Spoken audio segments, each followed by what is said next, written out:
Some people meditate. Some people do yoga. Me?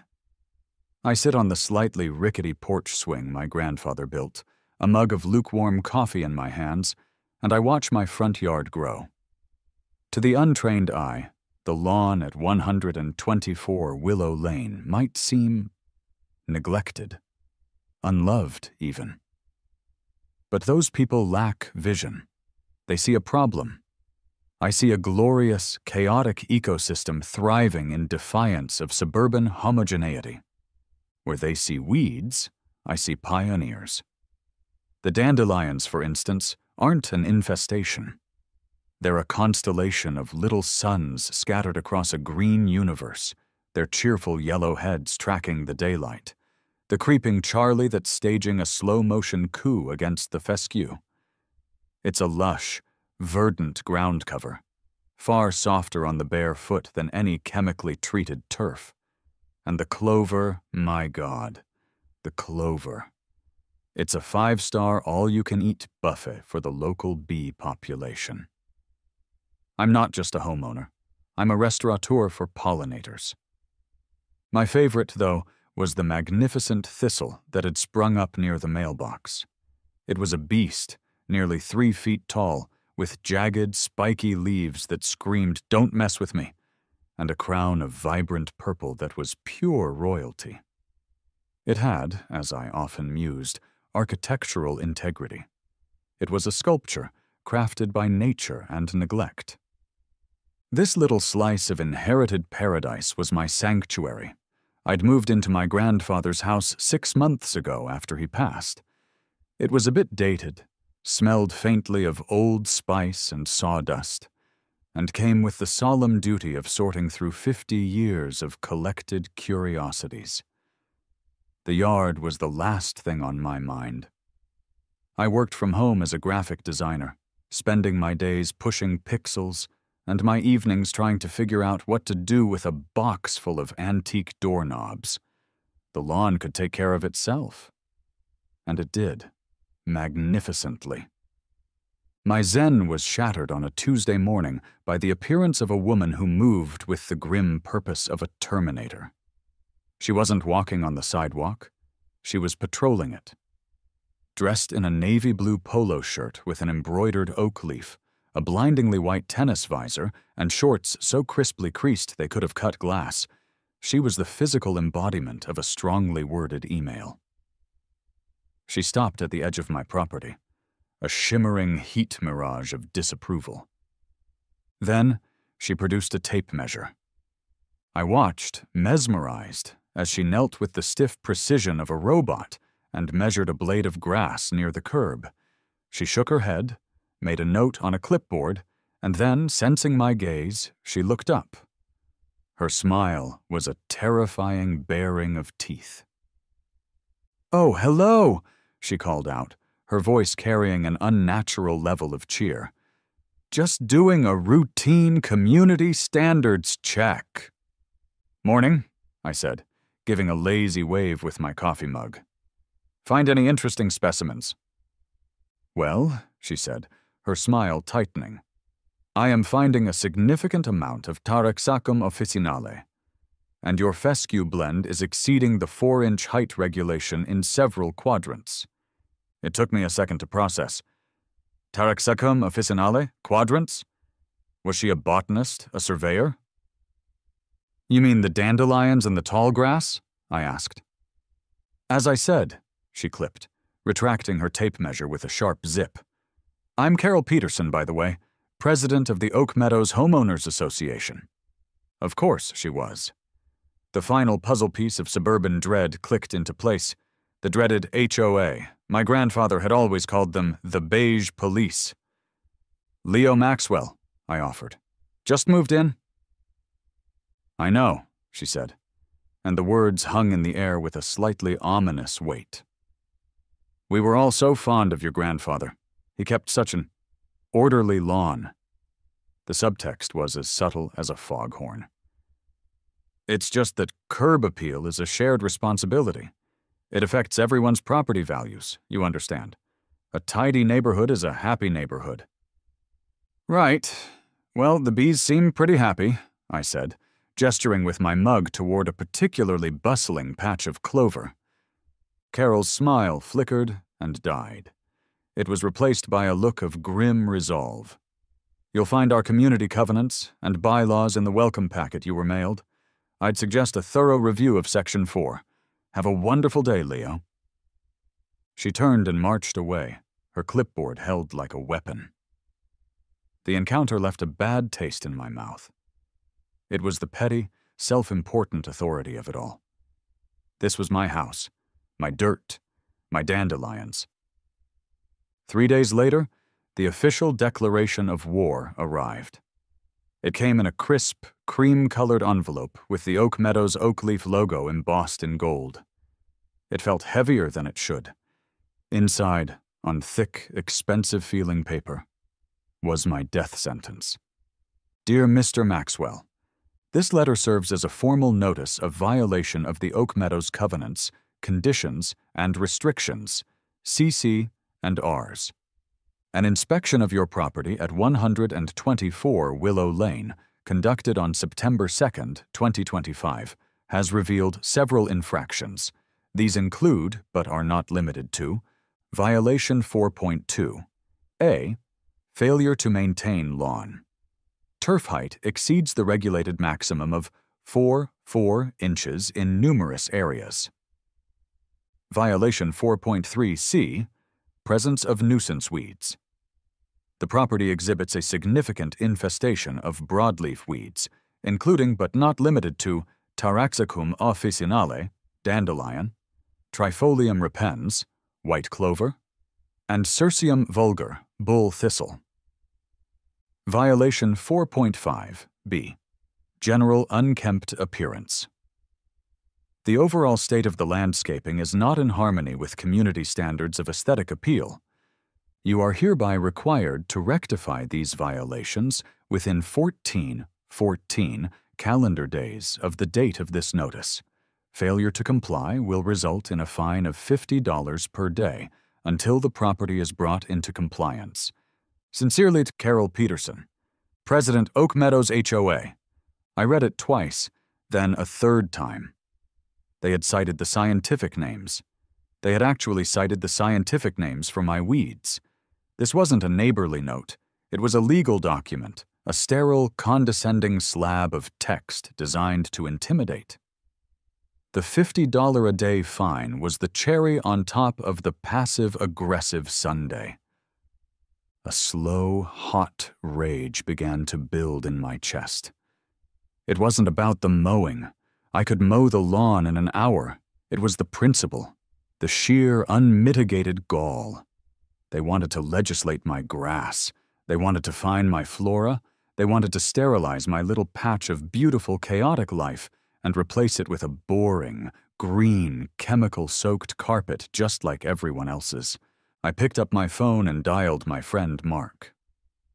You're not going to believe this, I started, pacing my living room. The beige police just declared war on my dandelions. I read him the letter. He was silent for a moment. Dude, he finally said, his voice laced with unsympathetic practicality. Just mow the lawn. It's not worth $50 a day. You don't get it, Mark. It's not about the money. It's about the tyranny, the audacity. They called my thistle a nuisance weed. That thistle has more character than their entire board of directors combined. It's a weed, Leo. It's a plant, I countered, my voice rising. A plant that is growing uninvited on my property. It's a symbol of rugged individualism. It's a symbol that you're going to be broke if you don't fire up the mower, he said. Don't poke the bear. Especially not a bear in a tennis visor with a clipboard. I hung up the phone, feeling utterly misunderstood. Mark was wrong. You don't bow to tyrants. You don't negotiate with terrorists who weaponize Latin plant names. I walked back out to the porch and stared at my yard. A bee buzzed happily around the majestic purple crown of my thistle. The dandelions glowed in the afternoon sun. They weren't a violation. They were a cause. And I realized, with a surge of defiant clarity, that I wasn't going to mow my lawn. I was going to double down. For the next 24 hours, I was a man possessed. I oscillated between pure, simmering rage and fits of maniacal brainstorming. My graphic design projects sat untouched. My mind was entirely consumed with the HOA problem. My first wave of ideas was, admittedly, crude. The concrete solution. Just pave the entire front yard. A pristine gray slab of defiance. Zero maintenance. Zero weeds. Let them try to regulate the color of my concrete. Downside? Expensive. Ugly. And probably a violation of some other, more obscure bylaw about permeable surfaces. The Flamingo Offensive. Buy 200 plastic pink flamingos and create a sprawling, tacky army on the lawn. A visual assault on their community standards. Downside? Also expensive. And I'd have to look at it every day. The scorched earth policy. Just let the fines pile up. Let them send me letters until the heat death of the universe. A silent, expensive protest. Downside? I wasn't independently wealthy. $50 a day would start to sting by, day 2. None of it felt right. It was too blunt, too obvious. It was checkers, and I needed to play chess. I needed a solution that was so perfectly, pedantically infuriating that it would short-circuit Carol Peterson's rule-obsessed brain. I needed malicious compliance on an artistic level. The answer, when it came, was born from sarcasm. I was back on the phone with Mark, ranting as I paced around my kitchen. I mean, seriously, what gives her the right to decide which plants are worthy? I fumed, gesturing wildly at the window. That thistle by my mailbox? That's not just a weed, it's a statement piece. It's got texture, color, a certain intimidating profile. You could call it a rare, high-altitude suburban varietal for all she knows. I stopped dead in my tracks. The words hung in the air, shimmering with potential. A rare, suburban varietal. Mark, I said slowly, my voice dropping to a conspiratorial whisper. Hang on, I think you just gave me an idea. All I said was mow your lawn, he replied, confused. No, the other thing. The varietal thing. A frantic energy seized me. I hung up and scrambled for my laptop, my fingers flying across the keyboard. I pulled up the PDF of the Oak Meadows Covenants, Conditions, and Restrictions, my sworn enemy, my new sacred text. I scrolled past the sections on trash can placement and fence heights until I found the chapter on landscaping. Section 4. I read through the dense, legalese-choked paragraphs. It was all there. The 4-inch grass rule. The prohibition of nuisance weeds.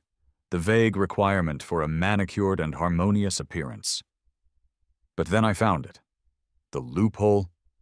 A single, beautiful sentence buried in a subclause about lawn alternatives. While standard turf lawns are encouraged, residents may opt for alternative landscaping solutions such as xeriscaping, rock gardens, or specialty botanical gardens, provided they are well-defined and maintained. Specialty botanical gardens. The phrase was a chorus of angels, a key handed to me by my own oppressors. My lawn wasn't unkempt. It was a specialty garden. My weeds weren't a nuisance. They were a curated collection. I wasn't lazy, I was a curator. The plan began to form, glorious and intricate, in my designer's brain. This wouldn't be a simple argument. This would be a production. It would have branding. It would have documentation. It would be so absurdly, meticulously official that they wouldn't know how to fight it. I fired up Adobe Illustrator. The first thing I needed was a name and a logo. Something that sounded academic and slightly pretentious. After an hour of fiddling with fonts and minimalist leaf icons, I had it. The Maxwell Conservatory for Neglected Flora. It was perfect. It sounded established, important, and just a little bit sad. Next came the documentation. This was the fun part. I wasn't just going to call my weeds plants. I was going to give them the full botanical garden treatment. I opened a document and began to type, pouring all my creative energy into crafting the most ludicrously elaborate descriptions for the most common of weeds. Exhibit A, Dandelion Taraxacum officinale. Official conservatory designation, Golden Sunburst of the Suburban Plains. Description, a surprisingly resilient perennial from the Asteraceae family. This specimen is known for its deep, soil-aerating taproot and its vibrant, solar-tracking blossoms, which provide a crucial early-season nectar source for native pollinators. Its deciduous seed dispersal mechanism is a marvel of natural engineering. Exhibit B, Crabgrass, Digitaria sanguinalis. Official conservatory. Designation, Creeping Verdant Star. Description, a tenacious, heat-tolerant annual that thrives in challenging sun-drenched environments. Its low-profile, radiating growth pattern provides excellent natural ground cover, preventing soil erosion and suppressing less desirable invasive species, a foundational element of the conservatory's ground-level canopy. Exhibit C, Bull Thistle, Cirsium vulgar. Official conservatory. Designation, the majestic imperial spike. Description, a dramatic biennial specimen prized for its commanding verticality and structural presence. The plant features a basal rosette of spiny, deeply lobed leaves, a robust herbivore deterrent system, and culminates in a spectacular purple inflorescence, highly attractive to long-tongued bees and butterflies. A cornerstone of the conservatory's permanent collection. I went on for hours, creating entries for plantain, the healer's carpet, purslane, the succulent wanderer, and even a particularly stubborn bit of bindweed, the morning glory's tenacious cousin. I was building a world, an entire alternate reality where my neglected lawn was a site of profound ecological importance. I looked over my work, a giddy sense of triumph washing over me. This was so much better than flamingos. It was intellectual warfare. I wasn't breaking their rules. I was hijacking them, twisting them into a pretzel of bureaucratic absurdity. Carol Peterson wanted to play by the book? Fine. I was about to throw a whole library at her. A brilliant, insane idea is one thing. Execution is everything. If I was going to sell this conservatory farce, I couldn't just rely on a well-designed logo and some flowery prose. I needed physical infrastructure. I needed props. I needed to transform my yard from a patch of weeds into a plausible, if bizarre, public exhibit. And for that, I needed a contractor.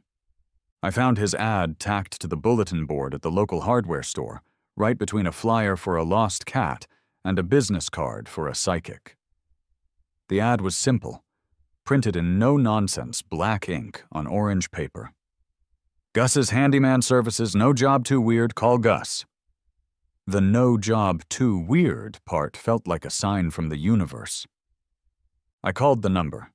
A gruff voice answered on the second ring. Gus? Hi, Gus. My name is Leo Maxwell. I saw your ad. I think I might have a weird job for you. There was a skeptical silence on the other end.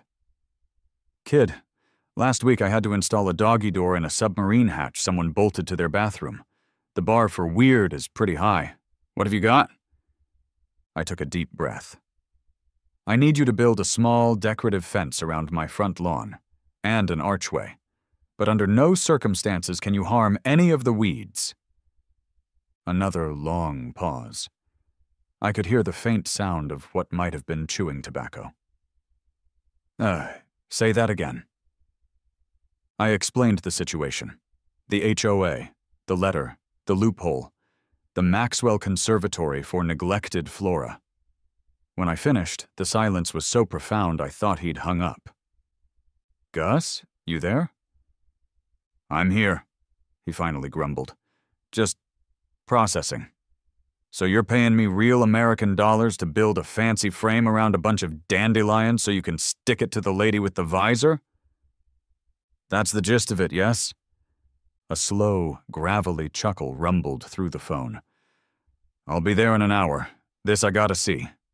Gus, in person, was exactly as his voice suggested. He was a man in his late 50s, built like a fire hydrant, with a sun-beaten face, a faded baseball cap, and a tool belt that had seen more action than most soldiers. He pulled up in a dusty, dented pickup truck, got out, and surveyed my yard with a critical eye, spitting a stream of tobacco juice near a patch of clover. "Yep, that's a lot of weeds, all right," he declared. He then looked at me, a glint of amusement in his eyes. "All right, kid. Walk me through the vision. Where does this palace for crabgrass go?"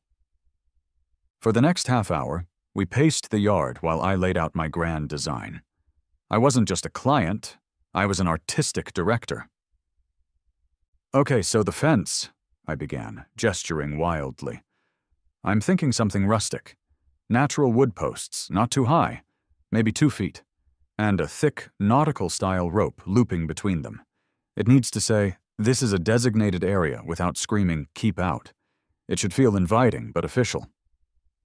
Gus nodded slowly, stroking his chin. "Rustic rope fence. Got it. Simple enough." "Then the centerpiece," I continued, leading him to the walkway. "Right here. I want an archway. Simple cedar, maybe a 4x4 frame, and across the top beam I want it engraved. 'The Maxwell Conservatory for Neglected Flora.'" Gus squinted at the space, then at me. "You want me to carve all that? Or we can get a custom sign made and attach it. Whatever's easier. The point is, it has to look professional. It's the grand entrance." "The grand entrance to the weeds," he muttered. But he was smiling now. He was in. The sheer, glorious pettiness of the project had won him over. "So let me get this straight," he said, just to be sure. "I'm building this whole setup, but my main job is to not step on the exhibits?" "You're a natural," I beamed. "You understand the artistic integrity of the project perfectly." He shook his head, spitting again. "Your money, kid. Weirdest damn job I've had all year, and I once had to fish a raccoon out of a chimney with a buttered rope. I'll have a quote for you by tonight." The quote was reasonable. The project was a go. The next Monday, Gus's truck was parked outside my house at 8 a.m. sharp. The construction began, and it was a spectacle. Neighbors on their morning walks would slow down, staring in confusion. They saw Gus, the familiar local handyman, digging post holes and setting cedar beams in the middle of a yard that was, by any objective measure, a mess. He worked with a strange kind of reverence, carefully laying down tarps to protect patches of particularly dense crabgrass, and taking wide, deliberate steps to avoid crushing the dandelions. I worked from my living room window, art directing from afar with hand signals and occasional trips outside with lemonade. "A little more to the left with that post, Gus. You're blocking the view of a prime purslane patch."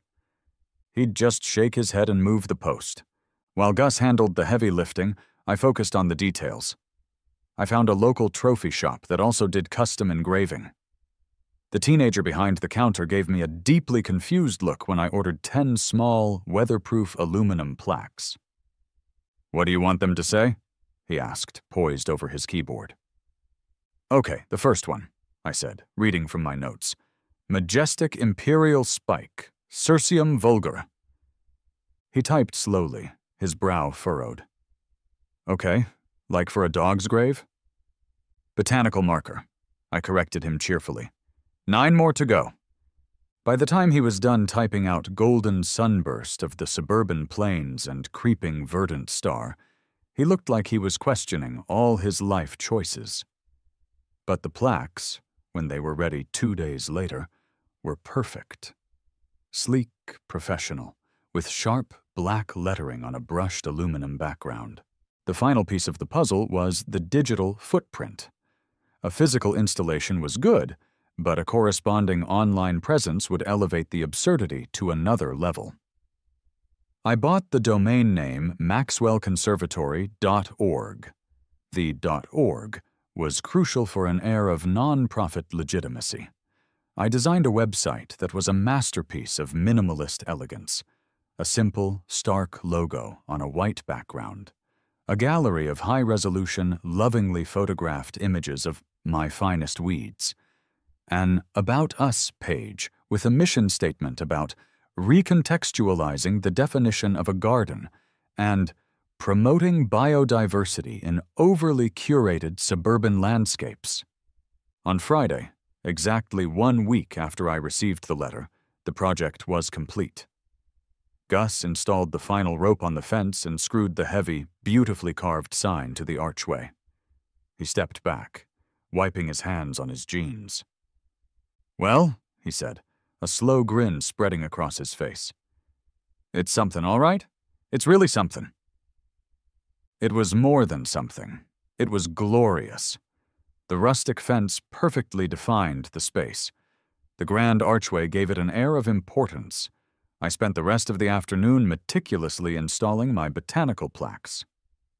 I drove a small metal stake into the ground and affixed the majestic imperial spike plaque right at the base of my prize thistle. I placed the golden sunburst marker in the densest cluster of dandelions. I even made a little laminated visitor's guide and map and put it in a waterproof brochure holder I screwed to one of the archway posts. As the sun began to set, I stood on the sidewalk and admired my creation. It was the most beautiful, defiant, and ridiculously official-looking mess I had ever seen. The 14-day grace period was halfway over. The ball was now in Carol Peterson's court, and I had a feeling she was about to have an aneurysm. I didn't have to wait long. The next morning, a Saturday, I was strategically positioned in my living room, peering through the blinds like a sniper in a suburban foxhole. My coffee was hot, my phone was ready to record, and my heart was pounding with giddy anticipation. The curtain was about to rise on my little theater of the absurd. At precisely 9:15 a.m., the curtain rose. Carol Peterson emerged from her house across the street for her morning power walk. She was a vision in pastel pink spandex, her visor perfectly aligned, her stride purposeful. She began her usual route, her eyes scanning the neighborhood for infractions.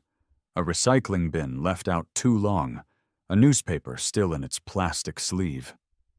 Her gaze was a weapon, and it swept across the lawns of Oak Meadows with cold, judgmental precision. Then her gaze hit my yard. It was a beautiful moment, a perfect little vignette of human emotion. First came the halt, a sudden, jarring stop in the middle of the sidewalk, as if she'd walked into an invisible wall. Then came the squint, her head tilted, her brain trying to process the foreign data points. The fence, the archway, the sign. I could almost see the error messages flashing behind her eyes. Does not compute. Landscape configuration is not in the approved database. She took a tentative step forward, then another. She crept towards my yard like a bomb disposal expert approaching a suspicious package. She stopped at the edge of the sidewalk, her eyes wide with disbelief. She read the sign on the archway. Her lips moved, silently mouthing the words. The Maxwell Conservatory for Neglected Flora. Her head swiveled from the sign to the thistle, then down to the small metallic plaque at its base. She leaned forward, her hands on her knees to read it. I couldn't see her expression from this distance, but her body language screamed it all. When she straightened up, her face, even from across the street, was a fascinating shade of mottled crimson. She pulled out her phone and started stabbing at the screen with her finger, her movements jerky and furious. She took a picture, then another. Then she started pacing back and forth on the sidewalk, phone pressed to her ear, gesticulating wildly at my yard. I couldn't hear what she was saying, but I could imagine. It was probably a sound only dogs and other HOA presidents could hear. The show had begun, and the neighborhood was the audience. My direct neighbors to the left, the Hendersons, were the first to react. Arthur and June were a sweet couple in their 70s who had lived in their house since it was built. June came out to get the mail, saw my setup, and let out a delighted little gasp. She nudged Arthur, who was watering his petunias. He put down his hose, adjusted his glasses, and stared. A slow, wide grin spread across his face. He looked over at me, caught my eye through the window, and gave me a huge conspiratorial thumbs up. June just shook her head, laughing into her hand. I had allies. The reaction from the other side was less positive. My neighbor to the right was a guy named Chad. Chad washed his oversized pickup truck every Saturday, whether it needed it or not. He had a lawn that looked like a putting green and an American flag on a 20-foot pole. He saw the conservatory, scowled, and immediately got on the phone, no doubt reporting what he saw to his Supreme Commander, Carol. The rest of the day was a slow but steady parade of gawkers. Cars would slow down as they passed my house. People walking their dogs would stop and point. Some would laugh, pulling out their phones to take pictures. Others would shake their heads in disgust. I had become a local landmark, a point of controversy. I had divided the neighborhood into two distinct camps, Team Chaos and Team Order. The buzz wasn't just physical, it was digital. That afternoon, a notification popped up on my phone. A friend had tagged me in a TikTok. A teenager from a few streets over had filmed a slow pan of my yard, starting with the archway and zooming in on the majestic Imperial Spike plaque. The background audio was that viral, "Oh no, oh no, oh no, no, no" song. The caption read, "My neighbor is fighting his HOA with malicious compliance, and I am here for it, #HOA, #HOARS, #FYP, #suburban life." I watched the view count climb. 1,000, 5,000, 20,000. The comments poured in. Suburban Legend 22. This is the level of petty I aspire to. Karen Fighter 91. Not all heroes wear capes. Some build conservatories for weeds. Lawn Care Dad. This hurts my soul, but I respect the hustle. Someone in the comments found and linked to my maxwellconservatory.org website. My phone buzzed again. It was a notification from my web host. Congratulations, your site is experiencing a surge in traffic. I checked the analytics. The graph, which had been a flat line with one visitor, me, had shot up like a rocket. People from all over the country were looking at high-resolution photos of my dandelions. It was the most successful design project I'd ever launched. Of course, the newfound fame came with consequences. On Monday, another cream-colored envelope appeared in my mailbox. This one felt different. It had been sealed with an almost violent amount of pressure. I opened it. The tone was no longer cold and formal. It was hot and unhinged. Mr. Maxwell, let me be perfectly clear. Your recent installation is a transparent and insulting mockery of the Oak Meadows Homeowners Association and the standards this community holds dear. The CC&Rs are not a joke. A specialty garden is meant for roses or Japanese maples, not for common agricultural pests you've decided to give ridiculous names. This is a blatant attempt to circumvent the rules, and it will not be tolerated. You are making a spectacle of our neighborhood. The original violations still stand. Furthermore, your unapproved structure, the archway, and fencing are now cited under Violation 6.1. D. Unauthorized structural additions. The fines of $50/day began on September 10th and are accruing as we speak. We are also adding an additional fine of $100 for the unauthorized structure. Remove the signs, the fence, and the weeds immediately. This is your final warning before we escalate this matter to our legal counsel. Carol Peterson, President, Oak Meadows HOA. Several words were underlined. 2 were in all caps. The politeness was gone. replaced by pure, impotent fury. It was beautiful. I took the letter, smoothed it out, and bought a cheap black frame for it at the craft store. I hung it in my hallway, right next to the front door. It was a trophy. The battle lines were drawn. Carol had made it clear she wasn't backing down. She was threatening lawyers. But I had the loophole. I had public opinion, at least on TikTok. And I had a deep, abiding stubbornness I'd inherited from my grandfather.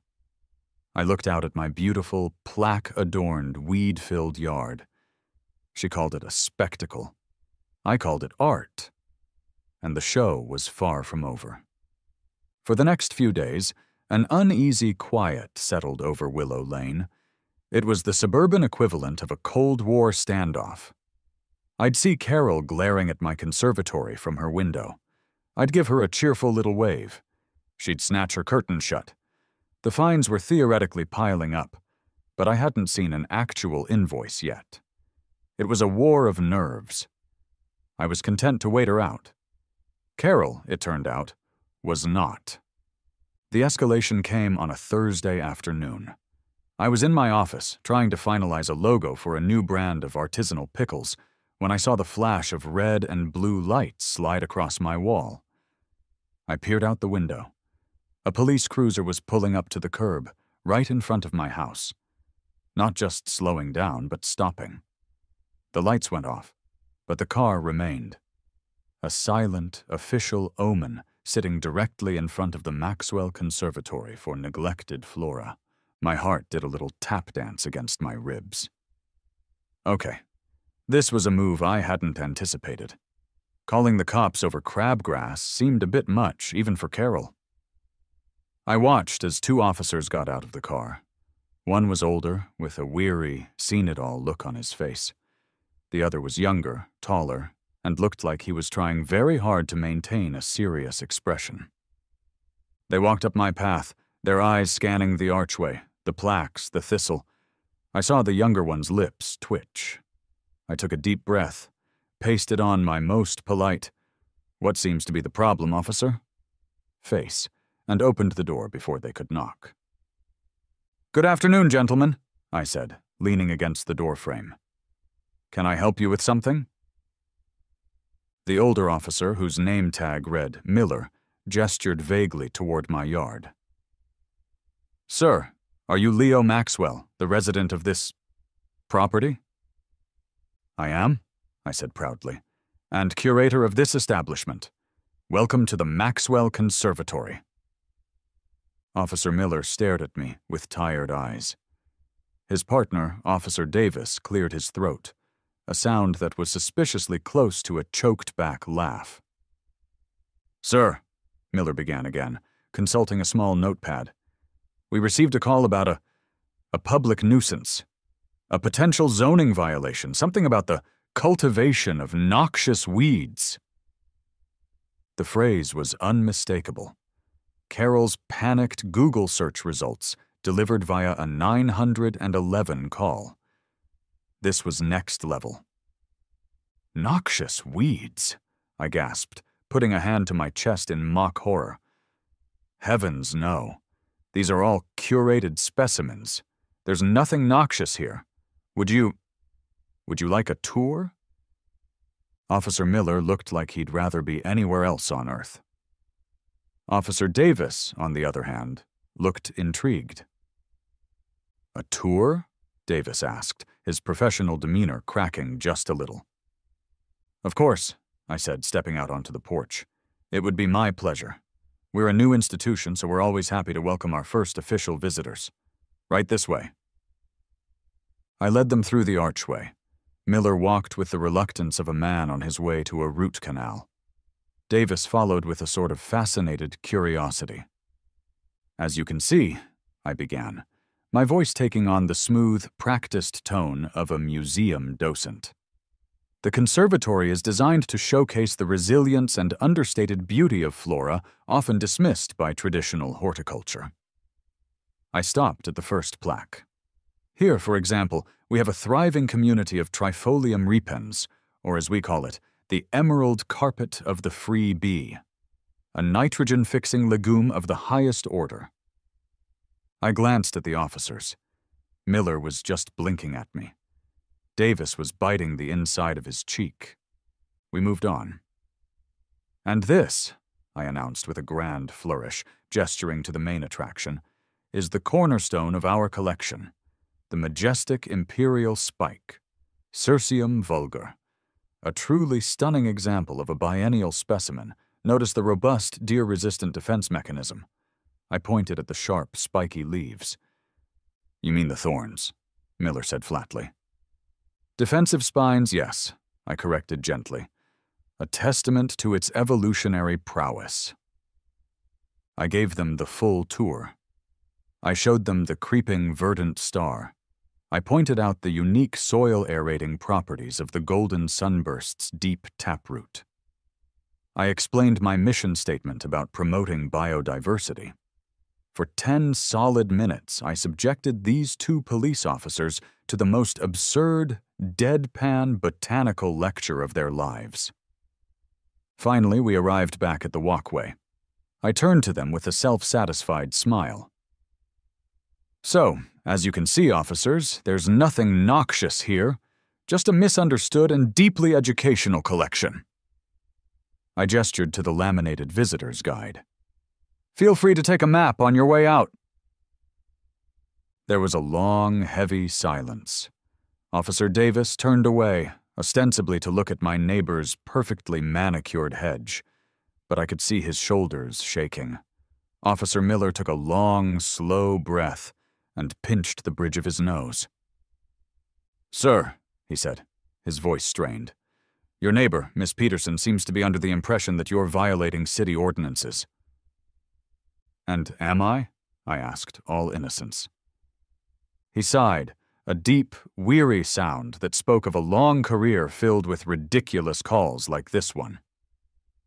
"No, sir. As far as I can tell, you have plants in your yard. They're not blocking the sidewalk. They're not a fire hazard. There's no city ordinance against dandelions." "A relief to hear," I said gravely. "This is a civil matter," he continued, snapping his notepad shut with an air of finality. "It's between you and your homeowners association. It's got nothing to do with the police department. We've got actual problems to deal with." He shot a pointed look across the street toward Carol's house, where a curtain twitched frantically. "I understand completely, officer," I said.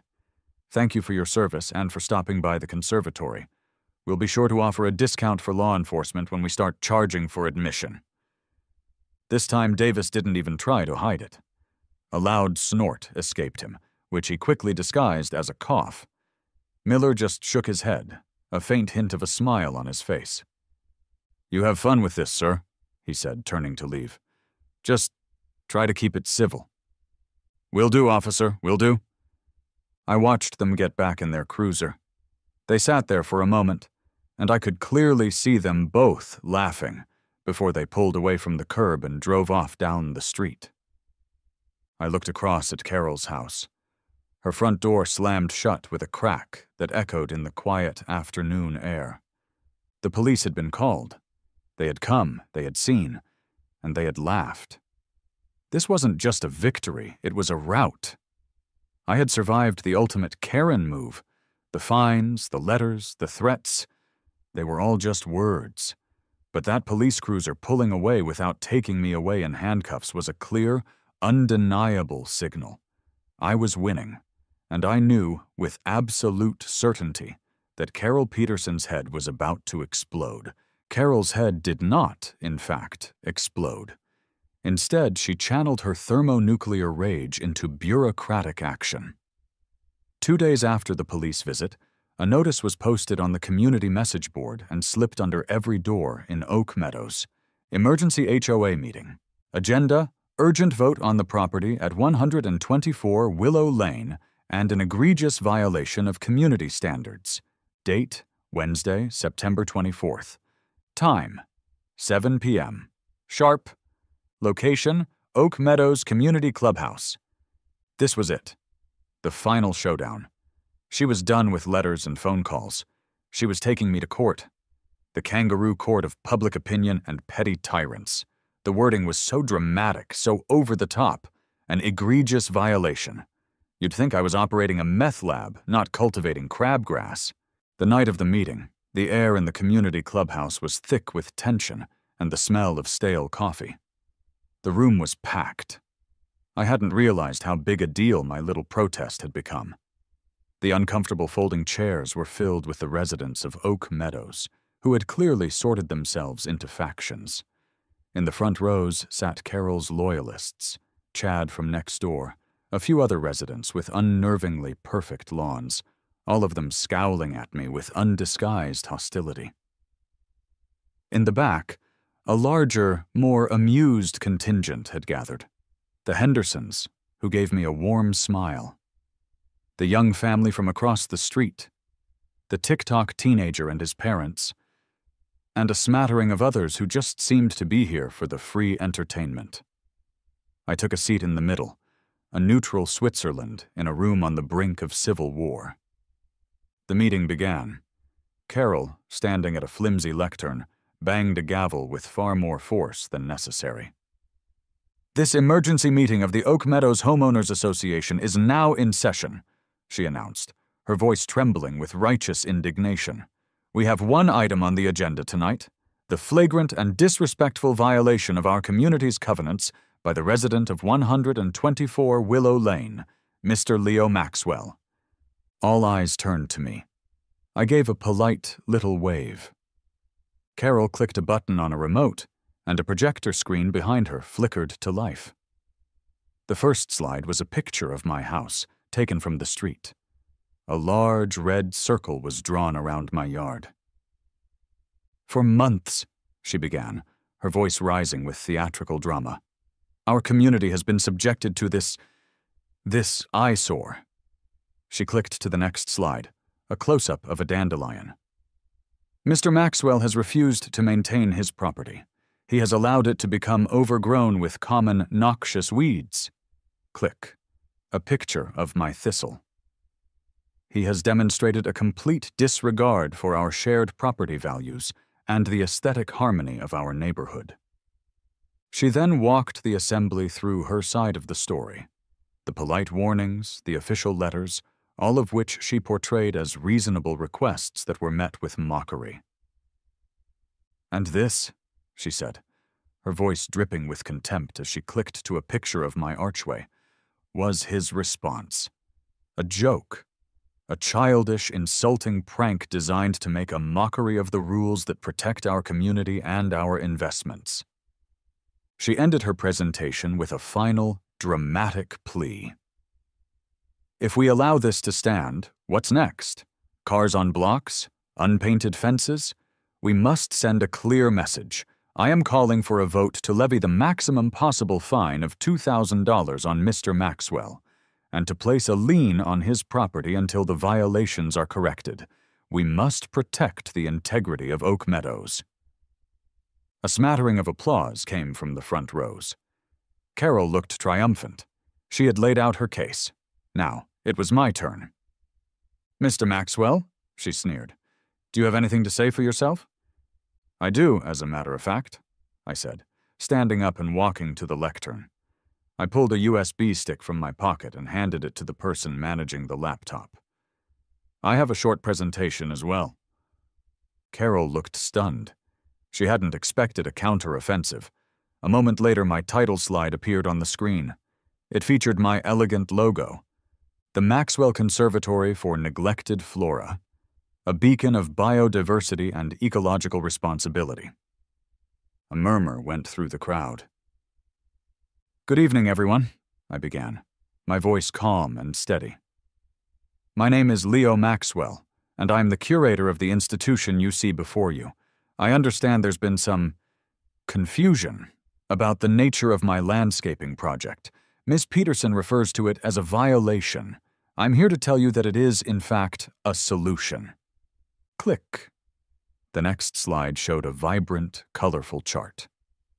This is a map of what ecologists call pollinator pathways. Bees, butterflies, and other vital insects need connected green spaces to thrive.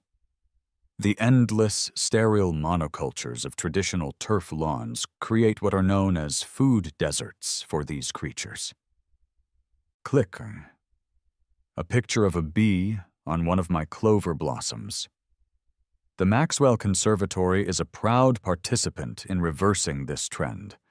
We cultivate species like Trifolium repens specifically because they provide a rich source of nectar. I could see the confusion on the faces in the front row. This was not the delinquent slacker narrative Carol had painted. Click a slide with a picture of a bottle of weed killer with a large red X through it. Furthermore, our conservatory is 100% organic. We use no pesticides, no herbicides, no chemical fertilizers. Runoff from these products can contaminate our local waterways.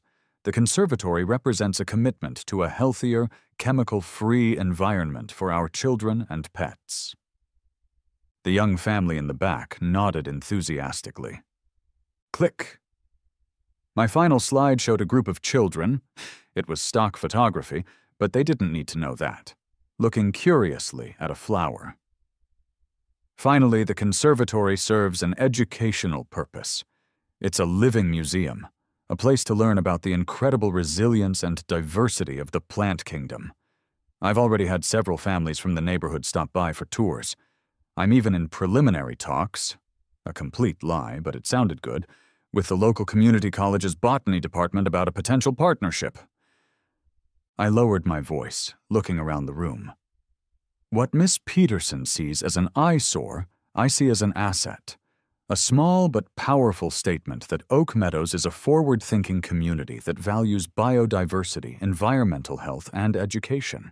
I'm not violating the spirit of our community. I'm trying to enrich it. I finished my speech. There was a moment of stunned silence, then applause started, not just from the back, but from pockets all over the room. It was much louder and more sustained than Carol's. Before Carol could regain control, a voice piped up from the back. It was June Henderson. She stood up slowly, her husband, Arthur, helping her to her feet. "Carol," she said, her voice clear and strong. "I've lived in this neighborhood for 45 years. My late husband, George, loved to garden. He had a little sign in his tool shed that said, 'A weed is just a plant whose virtues have not yet been discovered.' He would have loved what this young man is doing." She smiled at me. Frankly, it's the most interesting and thoughtful thing to happen on Willow Lane in 20 years.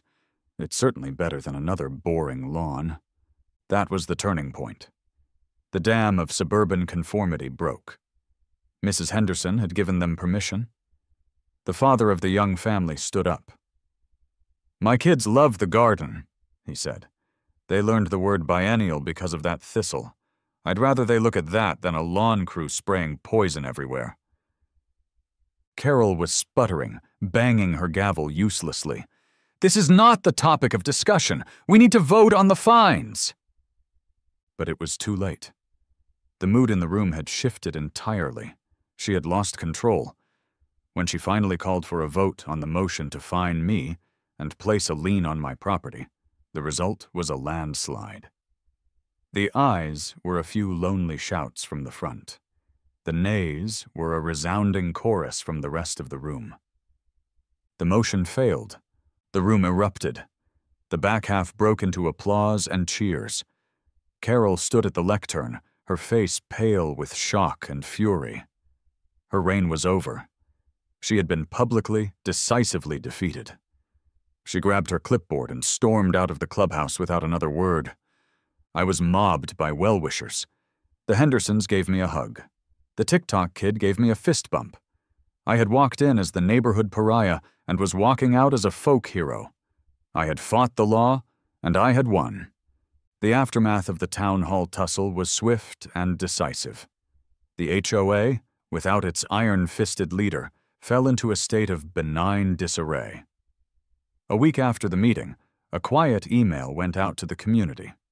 Carol Peterson had resigned as president, effective immediately, citing personal reasons. Word on the street was she was so mortified she put her house on the market. The beige police had been defunded. My story, propelled by the TikTok and the public showdown, was picked up by a local news blog under the headline, "Suburban Rebel Beats HOA with Brains and Botany." For a week, I was a minor celebrity. My website got another massive surge of traffic, and I even did a phone interview with a regional gardening podcast about alternative landscaping and community activism.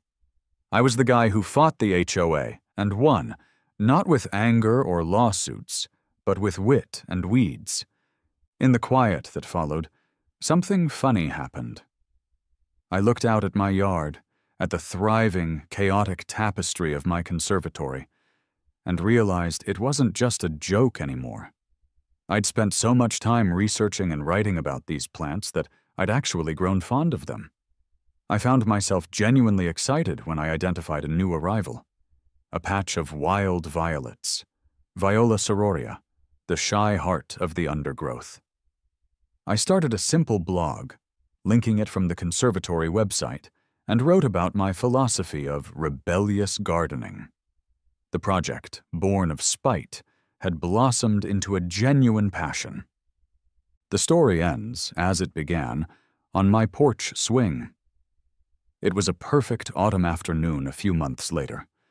The majestic imperial spike had gone to seed, its purpose fulfilled, but a new generation of hardy green sprouts was already pushing through the soil. I was sipping iced tea, watching a moving truck unload its contents across the street, at Carol's old house. A new family was moving in. A little while later, the dad wandered over, wiping his hands on his jeans. He was about my age, with a friendly, open face. "Hey," he said, extending a hand. "I'm David, just moving in?" "Leo," I said, shaking his hand. "Welcome to the neighborhood." His eyes drifted to the archway and the now famous yard behind it. A slow grin spread across his face. "Oh man, you're the botanical garden guy, right? We saw the article online when we were looking at the house. That's awesome." He chuckled. "Honestly, it's one of the reasons we picked this street. Figured it wouldn't be too stuffy." I smiled, a genuine, happy smile. "My wife is an entomologist," David continued, his eyes lighting up. "She's already freaking out about the pollinator potential over here. She wanted me to ask if you'd be willing to host a bee counting event for her grad students next month." I looked out at my triumphant jungle of a yard. The dandelions, the clover, the new generation of thistles. It wasn't a violation. It wasn't an eyesore. It was a landmark. It was a statement. It was home. "I'd be delighted," I said. "Welcome to the neighborhood.